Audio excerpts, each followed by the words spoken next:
Welcome to the Employment Wednesday podcast with Yvonne Shabangu. Have you heard of the scripture Hosea 4 verse 6?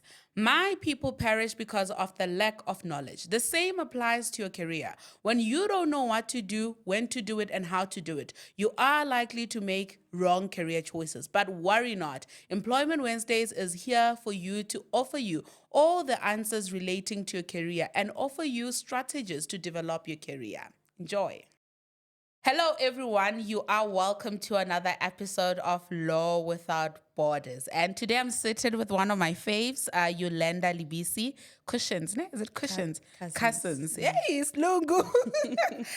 So it's Eulenda Lebese Cussons. She is a law firm owner and a real estate agency owner. She's an attorney, a notary, a conveyancer. Today we are going to get the tea on how you pass the conveyancing exam because we know what they do there. She is a cum laude graduate. Which university? UNISA. So UNISA. Studied while I was working full time. So. Okay, we've heard so many stories about UNISA, ne? And they always say it's hard to study there. Don't go there. They advise us against going there. But you, my dear, you go there, you get a cum laude, and then you specialize in one of like the toughest disciplines. You don't see so many females in your industry and black females for that matter. So wow, it is actually inspiring.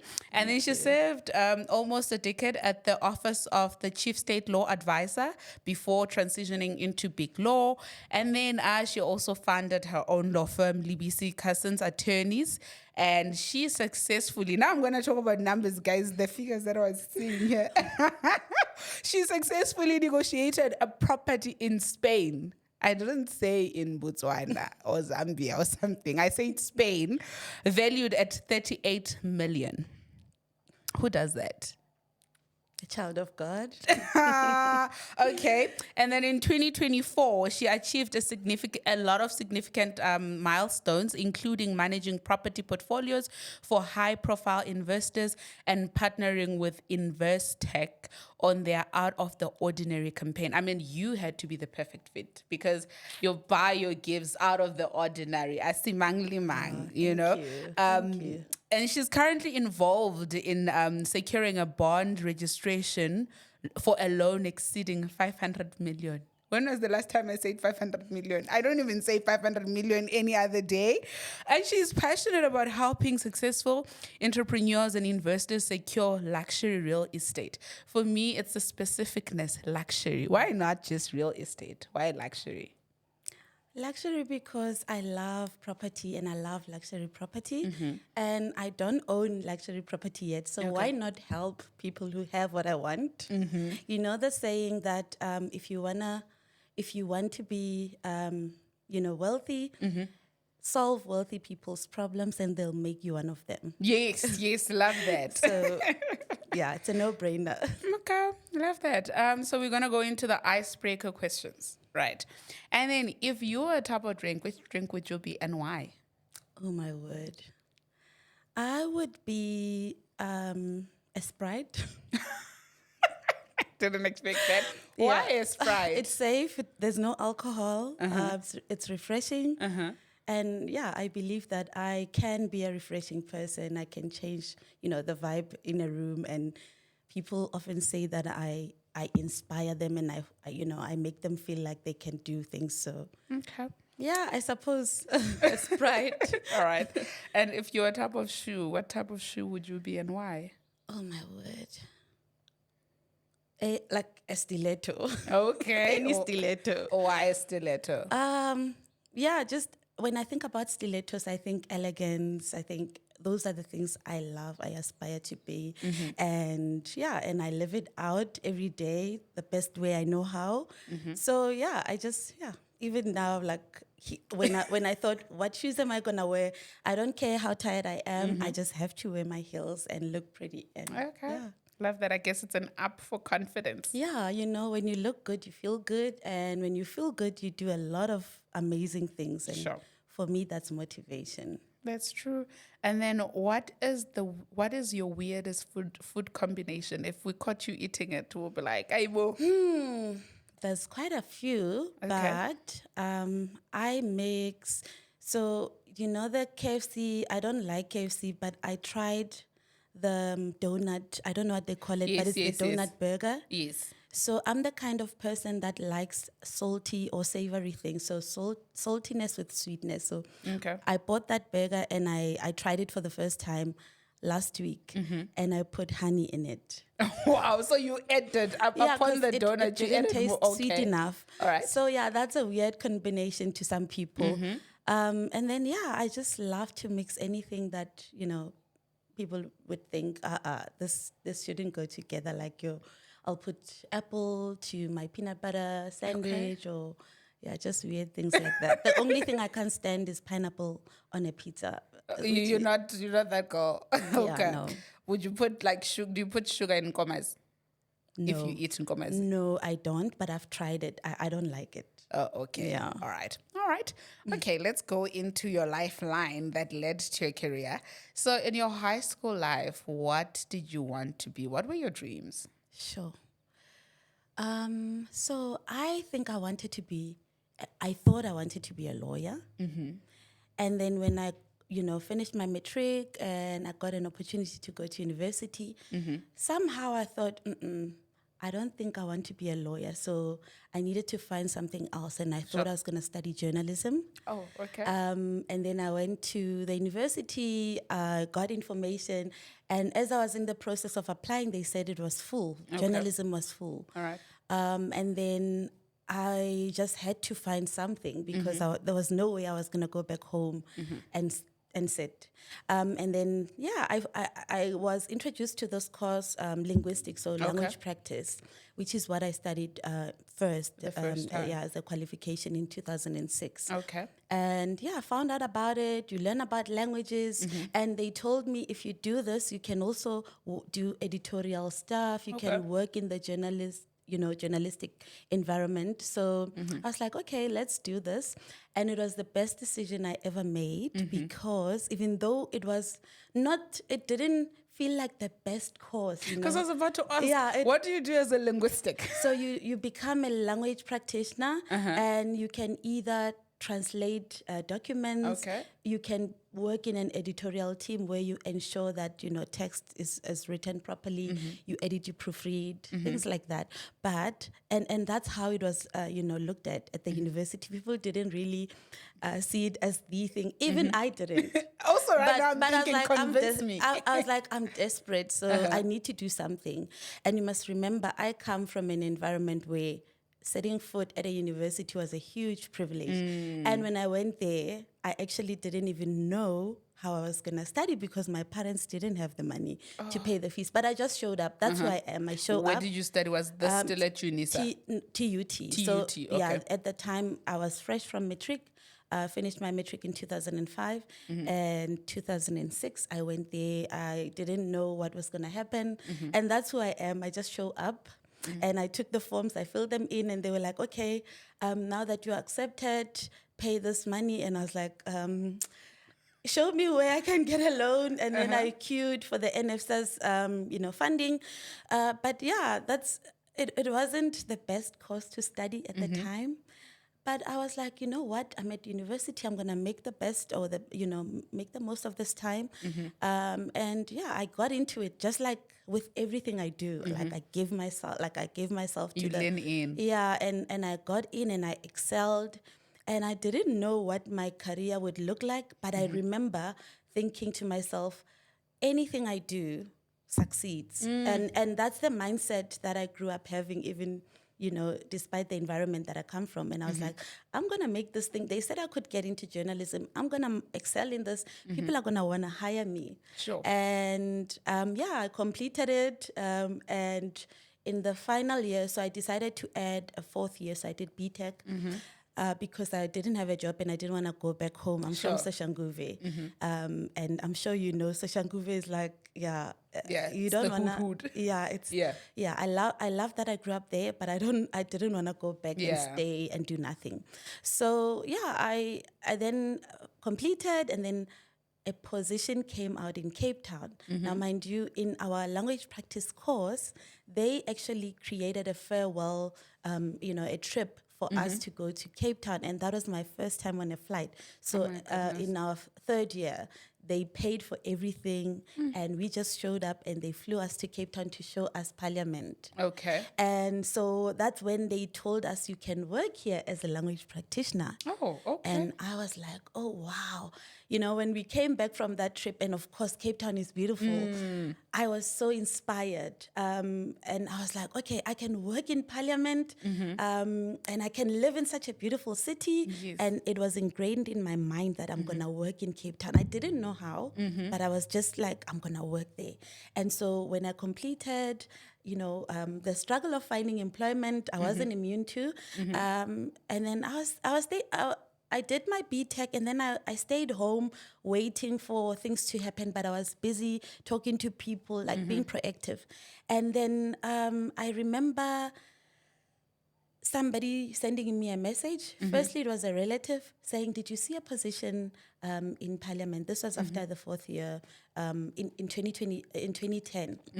Did you see a position in Parliament, not in Parliament, in the Office of the Chief State Law Advisor? Yes. They are looking for legislative language practitioners.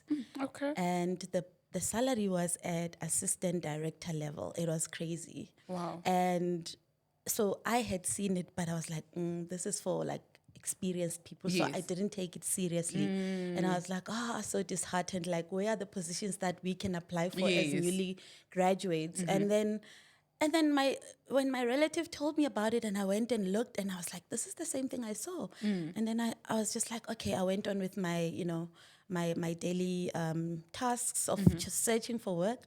And then another person that I studied with. So in my third year, we volunteered. I was always like, you would find me everywhere where there's an opportunity. I volunteered at the Justice Department in the language section. So we would do the work for free. We would get there. Me and my three friends, we would get there and say, where do you need help? And we would just do everything that they needed. And we made sure they remembered us. And I remember, like, sometimes we didn't have money to go there. So we would, hike, like, get on a bus or like the school bus and then walk to the... But we were looking at, this is an opportunity. Yes, the bigger picture. And so because of that, then I remembered, I looked at the department and I was like, this is linked to the place where I volunteered. But then I still was like, but I don't have a lot of experience. It's not good enough. And then somebody else, a third person, told me about it. And I was like, God was speaking to you. Yeah, and then I was like, okay, let me apply. Sure. And I applied on the last day, on the closing date. And I remember at the time I was with my ex-boyfriend and I was running to get to the department on time, and I was looking like a mess, sweaty. And I remember just, we got there, it was almost time to close. And we just threw in the CV in the box, a big box, and it was full. We had to shove it in. And yeah, long story short, I was shortlisted among serious people with experience, one of whom was a newsreader at SABC. That's how hectic it was. And I was like, God, And so I prayed, I did the work, I prepared. And I showed up the best way I knew how. And I got the job. So, yeah. One thing about you, you will show up. I was thinking about this morning. Actually, thank you for keeping your word. Like, we spoke about this months ago, ne? Yeah. And you were like, I'll let you know when I'm in Joburg. And many times when people say that, sometimes people don't honor their word. You see a person is in Joburg, they're having a good time, and they don't honor the word. But when you actually said, hey, I'm available on such a time, let's do this. I was actually so happy because I'm like, oh my God, she kept her word. I didn't have to remind you. I didn't have to like beg you or anything like that. It's so inspirational. Like, you embody how you just described yourself. You show up, whatever happens, wherever you show up, you would have done your part. You just get there and do what you have to do. I try my best. I don't always get it right. And being a people pleaser, sometimes I've said yes to things I shouldn't have because I just didn't have the capacity. But I've learned to just know when to say yes when I'm able to, and to be honest with the people, even when I'm, worried about disappointing people, to say, hey, I really can't do it. So now I really could, and I'm glad I'm here. I'm so grateful. Now that you actually stole some of my questions, you see, sitting with cum laude graduates.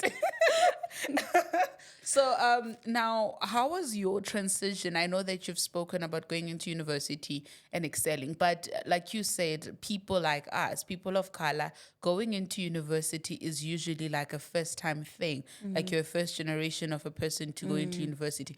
How was the transition? Did you have the support you needed? Was it easy? Maybe if you can remember, how was that process of going into university? How was your first year like? Sure. I had the support. So I come from a family where finances were very limited. My mom was a domestic worker. My dad was a driver. So they didn't have a lot of money. Sure. But the love that was in my family. So I grew up being poor, but I didn't know we were poor. Yeah, So most of us didn't know. I didn't know. So I didn't carry myself with, oh, we don't have this. I felt like I was the most fortunate, child growing up, because at home we were always laughing. My dad is very sarcastic and everything is a joke in my household. And so I grew up from that kind of environment, in that environment. And from that perspective, I felt like I had all the support. But when I got to university, of course, like you need food, you need clothes, you need a lot of things, which didn't come easy. And I remember a few times fighting with my dad because, I was her little, girl that was very entitled to his money, because I was like, you're my dad, you need to give me the money. And I knew how much he made. Like he earned, he earned his salary every week on Friday. And I was the first one to call him. like, and "Hey." I'm like, I want my money. And he's like, you want your money? Where do you work? So, but yeah, it was not a lot, but he did his best. He wasn't a perfect dad, but to me, I will never forget everything that he's done for me. And my mom, oh my God, that woman hustled through, life to make sure that we were okay, to make sure that I didn't look to boys for things. Even when she didn't have, she always made sure that she did her best. So I had that comfort that, if they could do more, they would. So I think I was surrounded by a lot of people who came from a similar situation as I did. So it didn't feel like, oh, I was struggling. Like we would share noodles and oros, and there were stories of, people at rest, taking another person's juice or whatever. So those things were funny. So for me, actually, it didn't feel like I was struggling. It was so funny. We would joke about it. And whenever I got I remember I used to get 250 per week from my dad. Thinking about it now, it was actually a lot, because it meant he gave me 1,000. So, and it was almost 50% of his salary. Oh my goodness. Yeah. Bless so, his soul. Yeah. So, because he used to make like about 600 Rand a week. And then in he would give you 2006. And he would 250. give me 250. And that is why, despite all of his flaws, I will never, ever stop being grateful. And there were weeks when I would fight for that 250, because he would be like, no, I don't have money this week. And I'm like, no way, whose dad must I go to?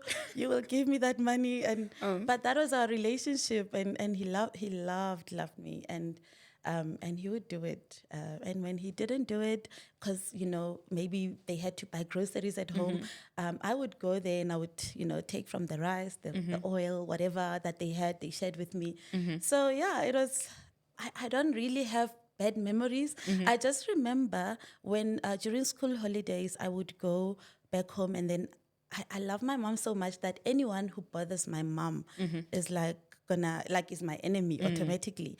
And so my mom used to be a domestic worker, and so we used to say "Obereka koma kueng," and they would tell us stories. Even my dad used to be a driver at a tire company, and they would tell us about, Leon did this to me today. And my dad is a man of pride, so you cannot, I don't care if you're paying his salary, you cannot be talking to him like you're crazy. Anyhow, sure. Yeah, and Leon was his boss, and he used to do certain things that my dad didn't like, and he would come back and we used to like sitting there and listening to, the stories about Leon, and I know my dad told him where to get off, and he would say, yeah, today he said I must do this, and I told him, hey, listen here, look who you're talking to. So, I think that's where I got my confidence to stand up for myself. He stood up for himself where it mattered, and so yeah, my mom would just do the most, and I would go with her during the school holidays to work, because I didn't like how hard, I felt like they were making her work so hard for very little money. And so I had this thing like, oh, these people, like, I want to sue them one day when I'm a lawyer. In my head, like, because I initially told you I thought I wanted to be a lawyer when I was young. And then, but she was such a peaceful person. She would say, no, Eulenda, it's okay. And so I would go with her and help her clean because I wanted to make sure that she's never too tired when I can do something about it. And so when I was there, I would be obviously in the suburbs because I'm from Sosha. And that's when I would see these beautiful houses. And I remember just cleaning. And for me, it didn't feel like I was struggling, like being in a beautiful house. Also it's a choice, like you deciding to be there. Like, oh, it's so nice. And for me, there's something about being in a beautiful, tranquil environment. That's why I love working in beautiful spaces. It just makes all my problems disappear. Sure. Like when I'm in a beautiful space, I don't care what I'm going through. My mind is just operating at a higher level and I'm able to be so productive. So I would be helping her. And I remember thinking as a girl, one day I want to live in a house like this. One day I want to live in an area like this. So that thing was in my head and it never left. And I think God just helped me to, bring those things into fruition because I was like, I'm not stopping until I have that life. And so I love how you speak about your parents. It's so beautiful to hear. Even your face lights up. This morning, so I do Bible scripture affirmations every morning. So this morning, my scripture was above all things, love, because it covers a magnitude of sins. And the way you were like, regardless of the other things or other flaws your parents might have had, but they loved you, they covered you, and that's what was important. Because I feel like sometimes, and it's not everyone, sometimes when we go to university, we tend to be hard on our parents in terms of comparing so-and-so comes from this family, they're doing this for them and stuff. But we forget that our parents are doing the best they can with what they know. You know, yes, Michaela is going to have therapy because that's what they know. But you are not going to have therapy. You are going to have to work it through, go through, because your parents don't know anything about therapy, nor do they even afford therapy. Absolutely. So I really appreciate that you're able to look at the things that you went through, even though you didn't like some, you're able to say, I'm grateful because I know my parents did the best they could, They really did. So when it came to technical stuff, did you face any challenges in terms of, because I've had some people say, yo, when I got there, I couldn't use a computer, I couldn't type, I had to write things. I was one of those people, when I got to uni, I would write things down first and then retype. That was me. That's how I studied. Spending 16 hours when you can actually spend 8 hours. But these people that type very fast straight into the computer. I never had a laptop. I still didn't have a laptop until like maybe third year. Sure. But we had access to computers. And I remember my first computer class where I learned about backspace. At university, that was my first time learning about that because in high school we used to write with a pen. But those are the challenges. But you know what? I realize now that was actually challenging, but I thought this is normal. People only get to these things when they get here. Okay. So, I remember not sleeping at night, watching videos about, how to type, how to save a Word document, reading my books. And I thought, okay, now I'm at a level like I've elevated. I'm using Microsoft Office.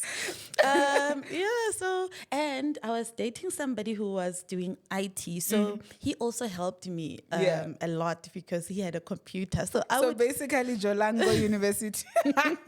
Jolang Pila. So we were really like our values were aligned and we came from the same neighborhood. And so, there was no one overpowering the other. Oh, okay. In fact, it was just mutually beneficial. So now when I went there, I was like on his computer, like, okay, show me, what is this? Yes. What is? And he showed me. And so I learned very fast. And also, he had a computer at his home as well. So I used to, access the computer, but I never used it for learning. I knew how to play the music. It's always the case. Because I had never needed to type. until I needed to type my CV. But yeah, so I learned those are the challenges about, technological challenges, not having a printer. I remember having to take a taxi to town to get something printed. Sure.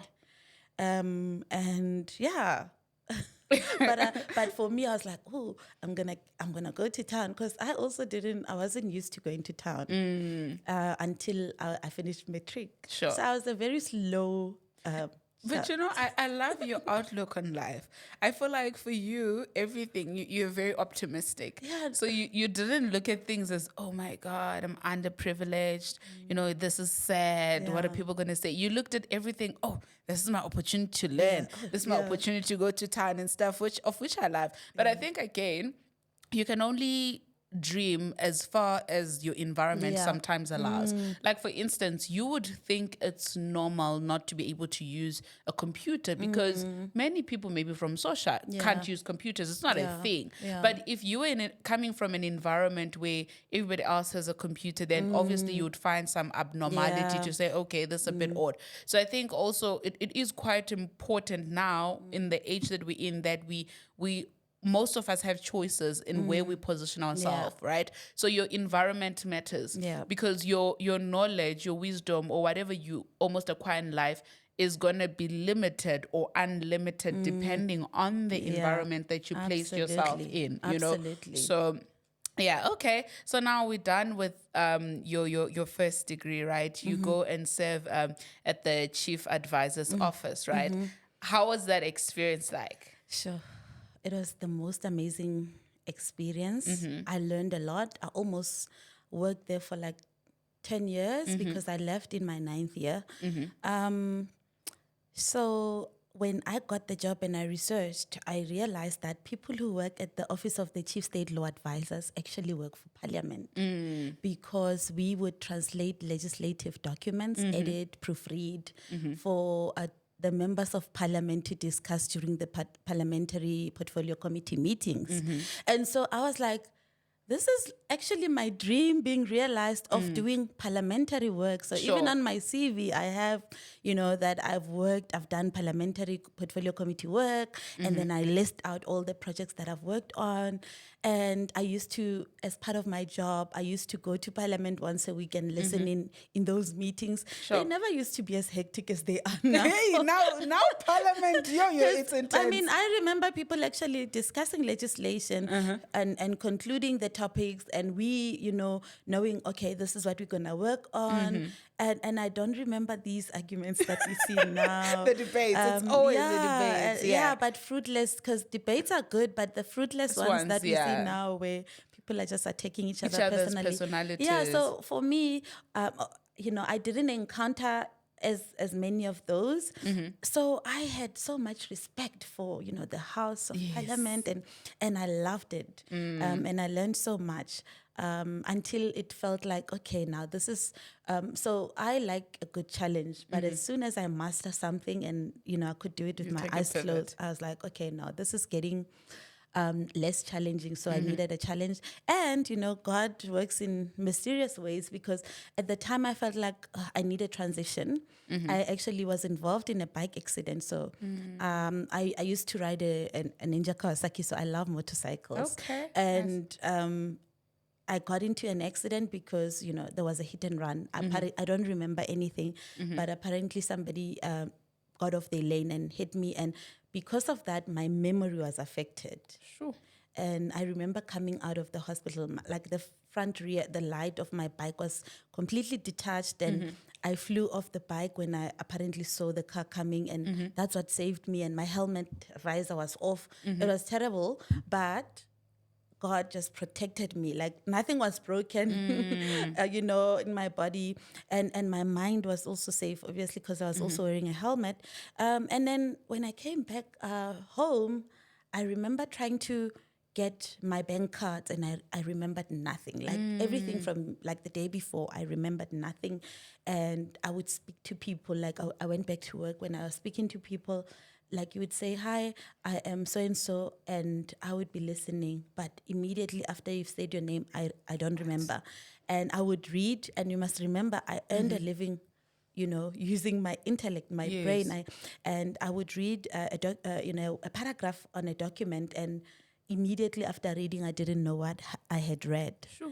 But funny enough, the only thing I remembered at work was how to do my work. It's so weird. I don't. So, and also my long-term memory was intact. So I remembered like my parents, my history. I just couldn't retain information. Yes, or new information. Yeah, new You couldn't information. hold it up. Okay. And that messed me up big time, because as somebody who, relies on being able to recall information, use what I know to earn an income, that was very scary.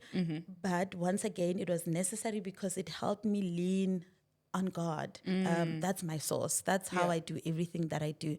And I remember speaking to God, and I said, God, I don't know what's happening. I feel very scared. I don't want to lose my job because I'm incapacitated.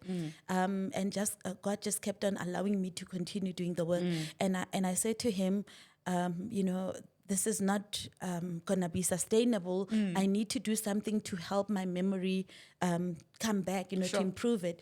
And I always think about crazy things. Like even now, like I don't plan normal things because I know what you, like the power that you have as a person. And You dare, God. You're wish like, people test me. could tap into that. So as useless as I felt at the time, I prayed a prayer and I said, God, I'm going to do something crazy. I'm going to register for a law degree. And if you love me the way you say you do, you're going to show up for me. You're going to help me, because right now, as Eulenda, the smarty pants, I will definitely fail dismally because my memory is failing me. But I need you to come through for me, and I will do the work, but I need you. And that's how I'm going to see. And so I registered for my LLB while working full time. And I remember writing on a piece of document, I said, thank God for my 10 distinctions. And I put it on the fridge. That was a joke at the time. Like, I wasn't joking, but it felt like a joke. It was unreal. You know, when you make those plans and you feel like, who do I think I am? And you doubt yourself. And I do doubt myself sometimes, but I don't dwell in the self-doubt. And I put it on the fridge and I said, thank God for 10 distinctions. So every day I saw it. When I woke up, I saw that note and I prayed and I worked. And one thing I can do is work. I can wake up at 2 a.m. and do the work. So every day I would go to work in the morning, come back, shower at around 5, and then sleep. Wake up at 2 a.m., study until I go to work, and then come back, do the same thing. And I did that, and I did that. And I didn't have a life, and I was like, I'm not going to date. I'm not going to do things that are going to take my focus off what I'm doing. So, and then I did it, and the year went by, and at the end of the year, I got 10 distinctions. And I was like, what? Yeah. I shocked myself, but I knew it was God. He came through. I mean, I did my part, but he came through. There's no way that it was just me where I was, memory-wise. And then, I was like, oh, this works. And then the second year, I registered for 10 subjects again. They were saying, Eulenda, this is crazy. People who do this full-time, they only do 7 per year. Why would you do 10 when you're working full-time, 9 to 5? And I was performing the same. I was getting the same kind of assessment, excellent reviews at work. And I did this, and I was like, 10 more. I wrote again. I put it there. Same thing happened in the second year. I got the 10 distinctions, and I did it in the third year. And, because I had said to myself, I don't want to interrupt this process, I realized in third year that actually I have proven the point. When I calculated my marks before I even got to fourth year, I knew I was going to graduate cum laude. And I was like, there's no need to prove a point anymore. In my fourth year, that's when I was like, I can relax a bit, because sometimes breathe. I can be intense. And if I say I'm not going to do something, I'm too strict and I won't do it. I won't date. Or if I'm dating, I'll tell the guy, hey, listen, I don't want anything serious. I'm busy with this. So we can just go out, but I don't want a serious relationship. I did that at some point, but I was very upfront. And then, in my fourth year, I met my husband. Wow, okay. And and that's when I was like, okay. That's the time where you're relaxed. Yeah, I was like, no.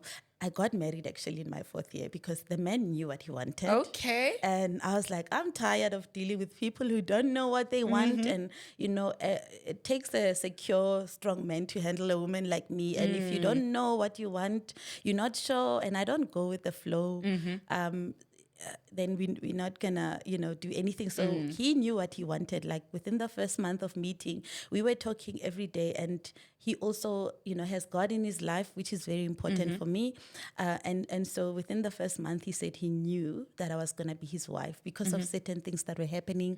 That every time we were together, and like, it's just the peace that he felt when he was with me, and also told his parents. I was the first girl he told his parents about. Oh, okay. Took home. So I was like, okay, I can, this guy seems to be the one. And I'm glad I listened, because that was God bringing a good man into my life. Sure. A man that would allow me to live my fullest life without feeling like, oh, I'm You need married, to I shrink can't yourself. do this, I can't. No, this man is like, you're so awesome, go do it. If I say, I need to go to Joburg for this meeting, he's the one like booking my flights, he's like making my life easy, and he's got a job that he also has to focus on, that he will leave everything and focus on making my life better. So yeah, why wouldn't you forget about the distinctions for a little bit? Yeah, and I was like, okay, I'm still gonna get my degree cum laude. So then I got married in my 4th year, and the rest is history. Yeah, I love that. And then how do you go into one of the big international law firms? Whew. I actually didn't even apply to go there. Okay, they headhunted you. Yes, All right. I met one of the directors. What I would advise people, I know you haven't said I must advise yet, but please keep an open mind. Like, don't close yourself up. Like when you meet people, be open, talk to them, and a lot of things can come from that. I was at a nail salon getting my nails done during my lunch, because I was working at the Chief State Law Advisor. And this lady comes, she's wearing a lanyard, and it's got Latin on it. And I was studying law. It was in my final year. And so when I was praying for the distinctions, I also prayed for God to put me at one of the big 5s. Okay. But obviously I needed to apply, and I'm not perfect, so I didn't even take the steps. I just feel like most things I do, like I'm spiritually led. I don't know, it sounds weird, but if I don't do something, most times I know that I wasn't meant to do it. So for some reason I didn't apply, and the time, it just passed. And I was like, oh, damn, I missed the opportunity. But something in my head was like, no, you're fine. You have a job, and you're going to use that degree one way or the other. Sure. And so when I went to do my nails, this lady comes. Her name is Lauren Fine. I'll never forget. Even today, she was my principal when I got in the firm. But she was wearing this lanyard, and it had pro something on it, like pro, I don't know. Oh, no, sorry. I was wearing the lanyard. It had prodeo on it. Okay. And prodeo is a Latin term, and it was from my church, actually. The lanyard was, I don't know why I was wearing that lanyard, because I was at work. I was to say you were wearing church attire to work. Yeah, I had it. Oh, I was using it for my keys. Okay. Yeah, so I was using it for my keys, and then I sat down to do my nails, and then she looked at me. She was also there to do her nails. It was where I did my nails was next door, Norton Rose's offices. And so she looked at me, and she was like, oh, where did you get that? And then that's how the conversation started. And if you start a conversation with me, I will finish it. And so I was, telling her everything that she needs to know about me without even, like, in a subtle way. I said, oh, I'm studying law. And she started asking me questions, and I was answering and asking her questions, because I saw Norton Rose on something that she had as well, her lanyard. And I was like, oh, you work at Norton Rose? And she said, yeah, I'm a director there. And we started speaking, and I loved her. She was so friendly. And she said to me, wow, you sound like you know a lot about what you do and what you are studying. And it's impressive that you are working while studying at the same time. And I said, oh, thank you. And she said, so where are you going to go next year when you're done with your law degree? I said to her, you know what? I wanted to go to the big 5, any of the big 5 law firms, like your firm. But I didn't apply on time. So I don't know, but I know that it's going to be awesome. Wherever I'm going to go, I'm going to get, an amazing experience. And And then she said, oh, if you want, you can message me, email me your academic record. And she gave me her business card, and that was it. And I sent it to her immediately. And when she looked at my record and my CV, she was like, wow. She wanted to introduce me to the CEO of Norton Rose. At the time, he lived in Durban. Yeah. He was also head of Cape Town office. And so global chair and head of Cape Town office. So she told him about me. Mind you, this is not the normal process of recruitment because HR does but she was so impressed. She was like, man, you need to meet this girl. And she said to me, I'll arrange coffee when he's here for business. I want you to meet him. And an opportunity came. They invited me for coffee. I knew coffee is not coffee, it's an interview. When you are somebody looking for a job. So what I did, and I've always been doing, I'm like you, I always do extra things. I'm like, what can I do to add to, to be resourceful? And so my name was on a published dictionary, a JUTA published dictionary, criminal procedure, bilingual dictionary, because I was part of the Center for Legal Terminology in African Languages. So we were developing that. So now I took this dictionary with me to the coffee. Were and you I going took to everything. gift them? Yeah, I was like, no, they need to see. I'm a published girly. Like, I'm not even done with my degree, but my name is on it, legal document or book. And so, I took it with me and I planned everything. And we had coffee and they were asking me questions. And when people are impressed, you can see it. Yes. They were very impressed. But I was like, you need to be calm and you need to be down to earth and, don't make them see that. You can see that they like you. Just be, humble, but also show up for yourself. Sure. Yeah, and I did. And he loved me. And so he was like, we need this girl. We need to hire this girl.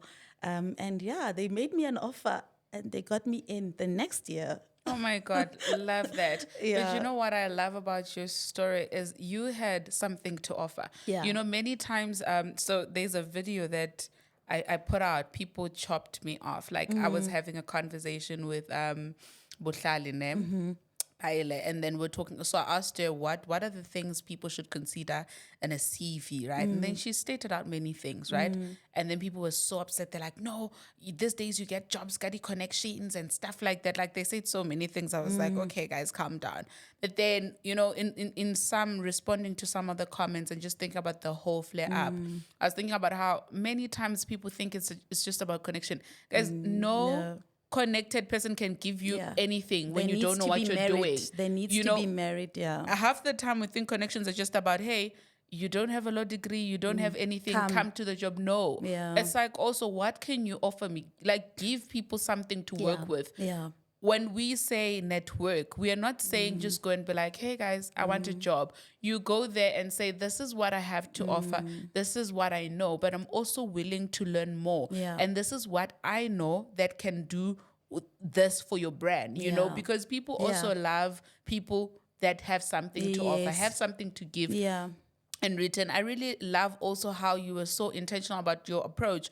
I'm also a firm believer in don't always follow procedure. One of my usernames is God's favorite kid. And I say this because I'm always the one that suffers the most, but I always get the best of testimonies. And not because I have a cheat code or anything like that, but usually because God has a funny way of using things that don't matter. When I look at your pivot into your law degree, something tragic had to happen to you. With me as well, when I went to do my master's and how I ended up studying Employment Wednesday, I was badly banned. I couldn't go to interviews. I couldn't secure articles. And also, funny story, I'd interviewed at Norton, right? Wow. I think it was just about end of my second year, right? Went through the interview processes, processes. And I think round about the last interviews, I get banned, right? I can't attend most of the interviews. And besides that, I think the HR changed. Then we had to start all the Oh, my applications from word. over, and there was this process. I think they were using Leaply or something like that, which was so tedious. And I ended up not getting in. But I was so upset. I'm like, so many unfortunate things are happening to me. You know, this could have been an opportunity of a Yeah. lifetime and stuff. But at the end, you realize that things do Yeah. work out for your good in Yep. the end. Yeah. You know, when you don't go through certain tragic things, you wouldn't achieve certain things. You know, Absolutely. certain things wouldn't have happened. Imagine if you were cruising nice. I mean, at that time, Vele, it's unfortunate when something happens to a health, you know, Yeah. because you're suffering memory loss, or Yeah. it's painful. Yeah. But if you hadn't gone through that, who knows? You probably Yeah. wouldn't have studied Yeah. law. You probably would have sat in your comfortable place or challenged yourself in a different way. Yeah. That would have maybe delayed your purpose or whatever the case may be. That's so true. So I really love your journey, and I love that you consistently told yourself that, you know what, if anything, if I'm going to be sabotaged, it won't be because I didn't do the work. It'll probably be because of the systems of this Yeah. world. But on my part, Yeah. I will do everything I can to make sure that I meet the criteria. Yeah. You know, and then now you write notary, you write conveyancing. Like what's going on? Oh, board, you don't have other things to do. I guess I just enjoy suffering.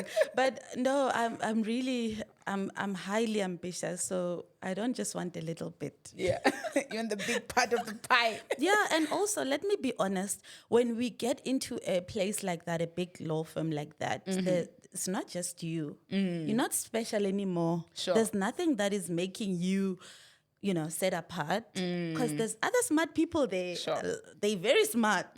So now it's like, okay, it's no longer about, oh, you landed the class rep. No, like it doesn't even matter there. Yeah. So for me, I always went in thinking, I'm going in here to add value, but I'm going in there to also invest in myself. Sure. And I advise people all the time, when you are doing anything, make sure that there's also an investment in yourself. Sure. In that process. You could be employed somewhere. What are you gonna take with you when you For have your to good. leave? I mean, yeah, I ended up depressed. You know, and I'm not gonna get too much into detail about, you know, the nitty-gritties or the details of how I got depressed, but corporate life is not easy. Sure.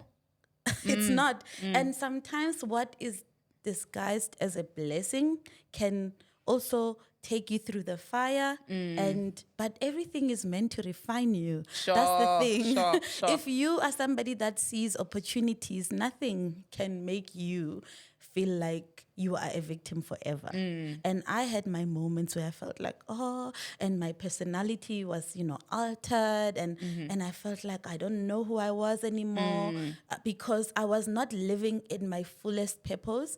And, you know, when I was doing my articles, I excelled in terms of performance.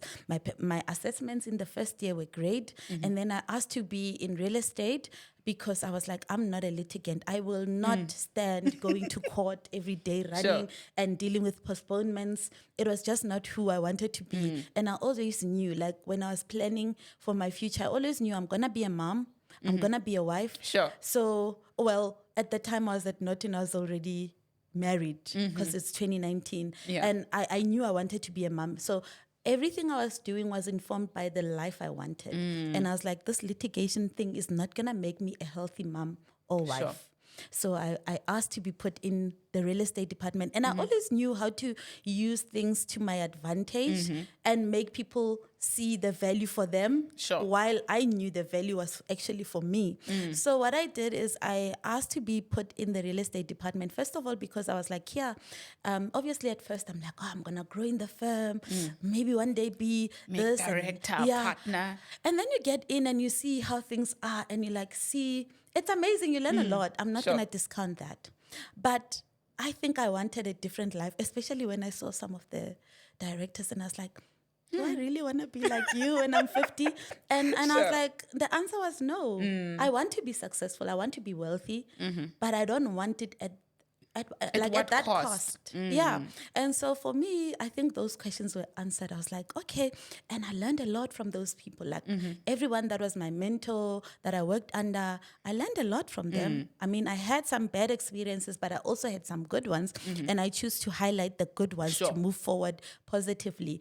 But I was very strategic when I saw that this is not going to work in this department where we're running around everywhere. We're doing this. We're not sleeping. I was getting home at 12 at night and waking up at 3 a.m. I was like, I'm not going to last. I know I'm young, but it's not going to work. But that's normal as a CA. And you're also learning, etc. And then I was like, please, can you put me in the real estate department? And they don't do that. They like do rotations every six months.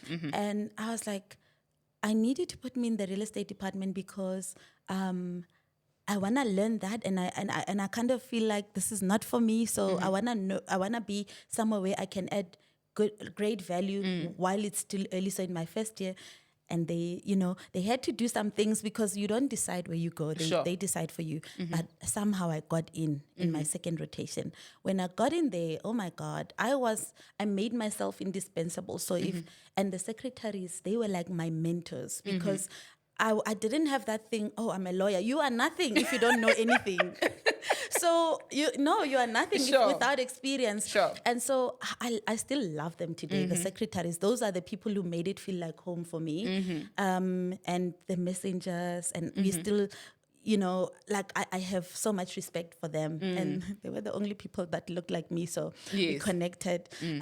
So I used to sit next to, the secretary and say, how do you do a transfer? How do even before I got to the department, and I would ask her to give me work. So when she was doing her work, I would say, okay, let me do it for you. And I would do the work, and then if I'm dealing with sectional titles, I had the books and everything, so I would go and read the whole chapter as if I'm writing an exam. Okay. That's how you pass a conveyancing exam. If you're not that obsessed, you are not gonna make the 5 people that pass every year in South Africa.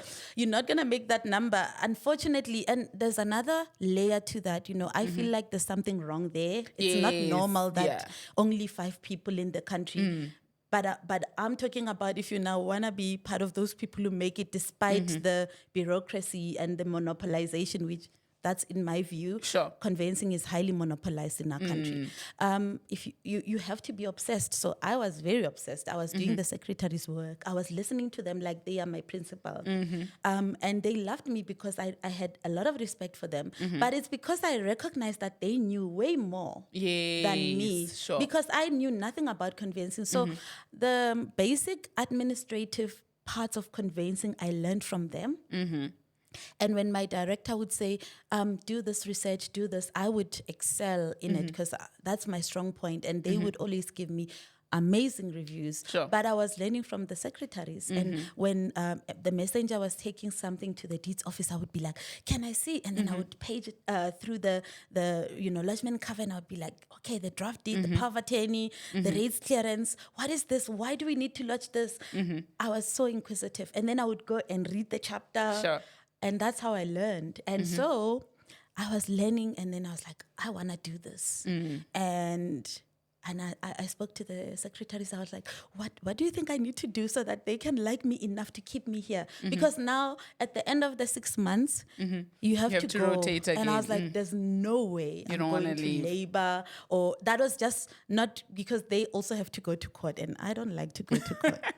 And so, they gave me some tips. They're like, oh, so-and-so likes it when you do this. And I did what they said. And I also made sure that when they gave me something to do, I did it to the best of my ability. So by the end of the term, they also, I think I made myself quite indispensable. They also liked having me there because I was hungry to learn. So I wasn't like, oh, I know. I was like, okay, I don't know. Help me. What can I do? And I was asking questions, and I didn't always get it right, but I was open to learn. Willingness to learn. And so I strategically went to the director's office and I said, hi, so-and-so, please can you... I know you are part of the people that decide, on the rotations. I want to, so I went there. No candidate attorney wanted to write or touch the conveyancing exam. I was the only one. So I was like, I'm going to use that to my advantage. And I went there and I said, I want to write the conveyancing exam. And they've been trying to get candidates To write it. and no one wanted that because they don't want to fail. And so I went there and I was like, I'm going to write the exam, but only if you keep me here. Okay. What's in it for me? Because if you keep me here, it's an advantage because I'm going to actually do the work while I'm studying. Yes. So it's going to make me so effective. And she bought it. And it was a good strategy. Sure. And and she was like, oh, that's so amazing. She was so happy. She said, you are the only one, you know. And I was like, yeah. So that's what I thought when I went in, seeing so many CAs. I was like, we are all going to end up, we are lawyers. We're going to end up as admitted attorney. There's nothing special there. That was my thinking. I need to do something extra that will set me apart so that when they are making decisions about who to keep and who to let go, I make it hard for them to let me go. Sure. And so conveyancing was a no-brainer. I will be the only one. It's a skill that every law firm wants you to have, and not a lot of lawyers like to have, to go through the process, the fire. Yeah. So so I thought I'm gonna be a notary and a conveyancer because I also saw how notaries were so, they were so respected because it's a highly specialized field. Like even other departments, and there were very few. Sure.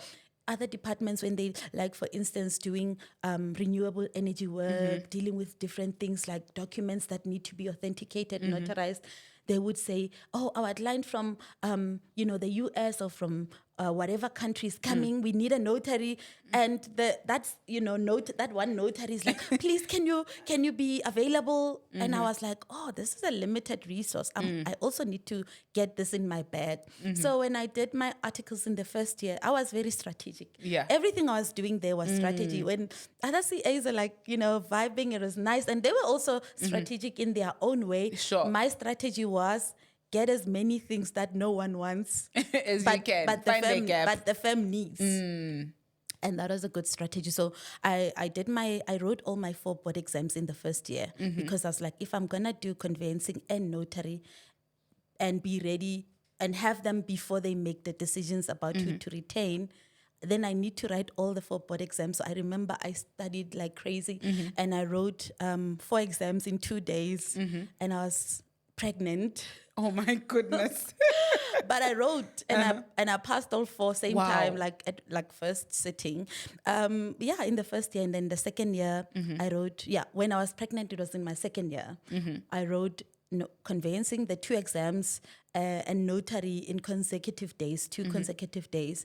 And so by the end of the second year, I had written all 4 board exams and all the conveyancing exams and all the notarial exams. And you passed all of them at first attempt? I didn't need to repeat any of them. No, God has space. And I remember with the notary one, I actually didn't study enough because I wasn't doing too much notarial work. I studied 3 days before the exam, and I got an oral. Oral. So I thought I was gonna fail that one. It was gonna be like, oh my God, I don't know how it's gonna feel. But I also realized that you did a lot. So I studied 3 days before, and then I got accepted to do the oral, and I smashed the oral and I got it. So I didn't need to repeat it. And so when I did my admission, I got triple admitted. It was the best feeling, but it was also a very confusing day for me because that's when I had, gone through so much, and I was like, questioning, all this for what? Why was it worth it? I think I was going through some crisis, but there were, a series of events that led to that. But now looking back, I'm like, damn, thank you, God, for letting me do that because now I use all the skills in my firm. And so. I love your journey. It's very inspiring. And I think the biggest lesson I'm taking away from that is that find a gap. Yeah. Get your, actually, like you were in my business. It feels like you're with me. Even in my devotion this morning, it says, there's a scripture in Proverbs that says, a stable without an oxen, you won't reap from it. There won't be any crops or anything like that. So from what I'm getting from you is that you need to get your hands dirty sometimes, right? Yeah. You need to do the hard work. You Yeah. need to do the things that people don't want to do. Yeah. And in the moment, it can be very tedious and it can feel some type of way. But in future, it can actually reap good rewards Yeah. like it has for you. I really Absolutely. love that. And briefly, because time has flown by so fast, right? Then what was the turning point where you decided to start your own practice? Why start your own practice? Sure. Actually, I didn't think I would ever be a lawyer again after I got depressed because it was just not natural how I was working and the hours and everything and it made me sick. And so I got diagnosed with major depression and burnout syndrome. And mentally I needed to do a lot of work to heal. So I was so wounded that I said, I never want to be a lawyer. I never, this field, why did I even study law? Sure. And then I went through therapy and I stayed home for like a year almost, healing, going through therapy. And so, I thought to myself, I've put this behind me and I also don't ever want to be employed. That's what I thought to myself. I don't ever want to have a boss. And so I sat home, I stayed and as time went by, I'm a producer, like I like to create and produce. And so when I was sitting home, it was beautiful because I got to bond with my children, but I was like, okay, what now? And I remember this one time I was, cleaning the floor and my husband was working from home that day. He hadn't gone to the office and I was busy and I said to him, I know I said I don't ever want to be employed. And I mean, he was, taking care of us. So I had the privilege of having a husband that works, even though obviously our lifestyle had to be, adjust a little bit. But that was a privilege for me that I could stay home for that long. And I did a few things to ensure that, I could stay home for that period. But I was essentially just home, not making money, and just healing and enjoying myself and my time with my family. And I said to him, you know what, I've healed now. And the therapist said to me, no, you don't need these sessions anymore. And I said to him, what am I going to do with my time? Because I feel like if I'm not going to work again and I don't want to be a lawyer anymore because I just don't think this is for me, my experience. What am I going to do? And he just casually said to me, oh, well, Bunny, why don't you start your own law firm? You can decide who you want to serve, what you want to do, how much work you want to, engage in. And you can work with people that are aligned to you. And I was like, damn, that's right. And that day, I called my friend Zianda and I was like, Zianda, you started a firm.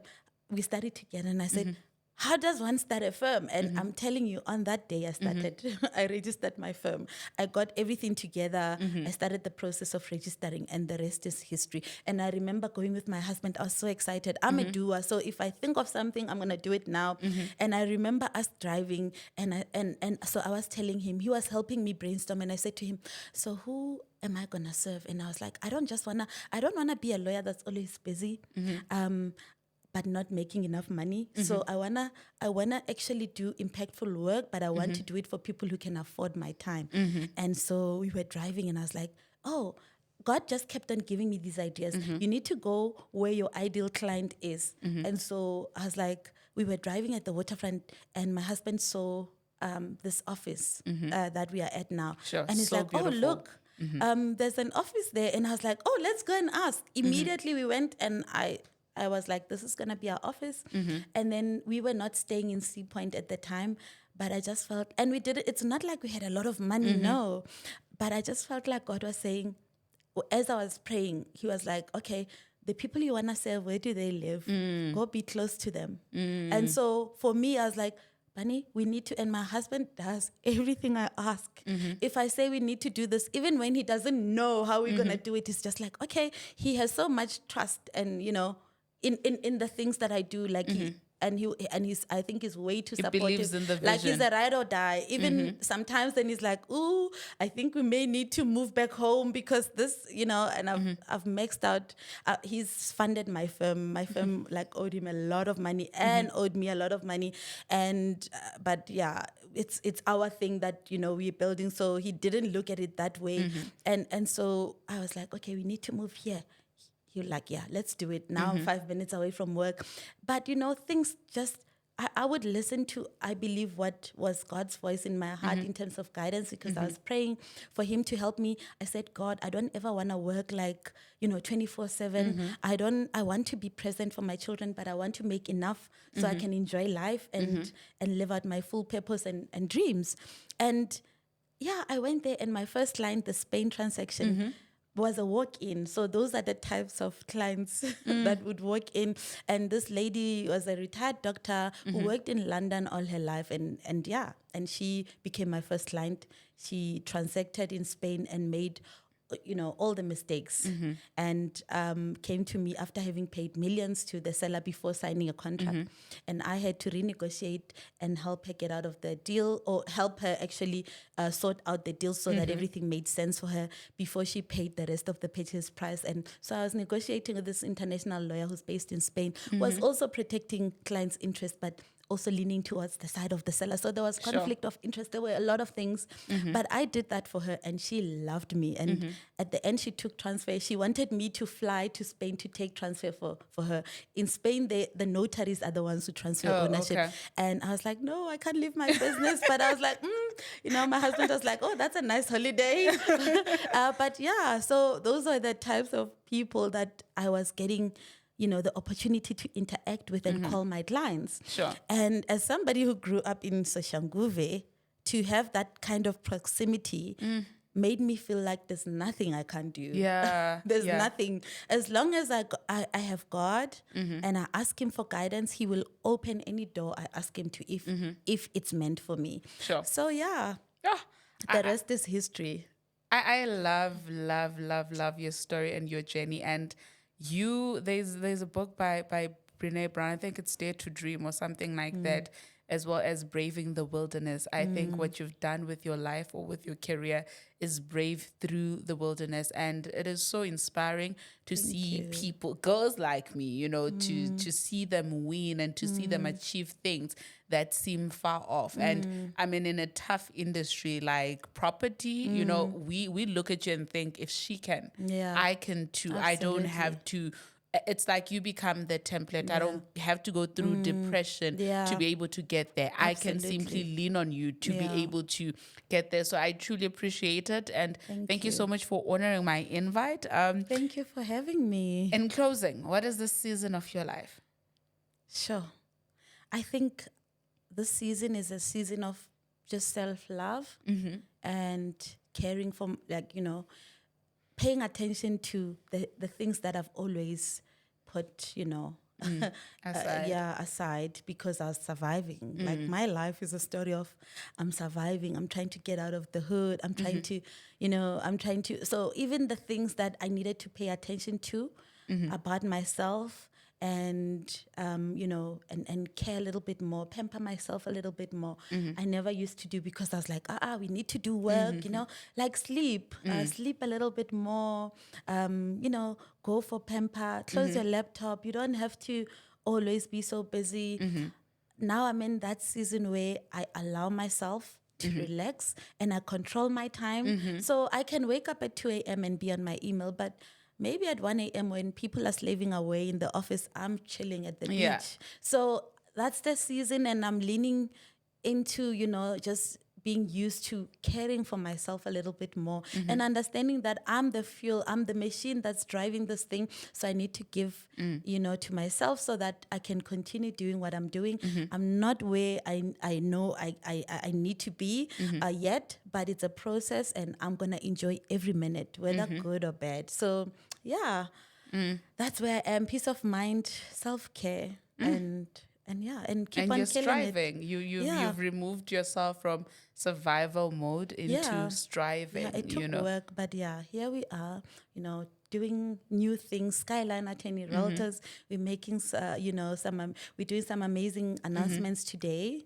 With an today is a big investor day. that I've brought in, so having a co-founder, and that's just me solving, my own problems and not saying, oh, Cape Town is so monopolized. The agents are only taking the work to SCBB. No, I can solve my own problems. God has given me that Sure. kind of mindset, but I do also appreciate and accept that it's not easy. It's not. It's just what you choose. Like my perspective is very different. It's like I'm either gonna do something that's gonna hurt my train of thought, or I'm gonna do something that's gonna help me move forward. And so what I'm choosing to do is helping me move forward each time. Love that. Thank you so much to everybody at home. Happy Employment Wednesdays.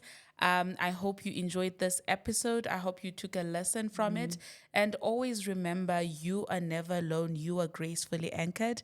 Don't forget to subscribe, like, share, and comment. Thank you for watching.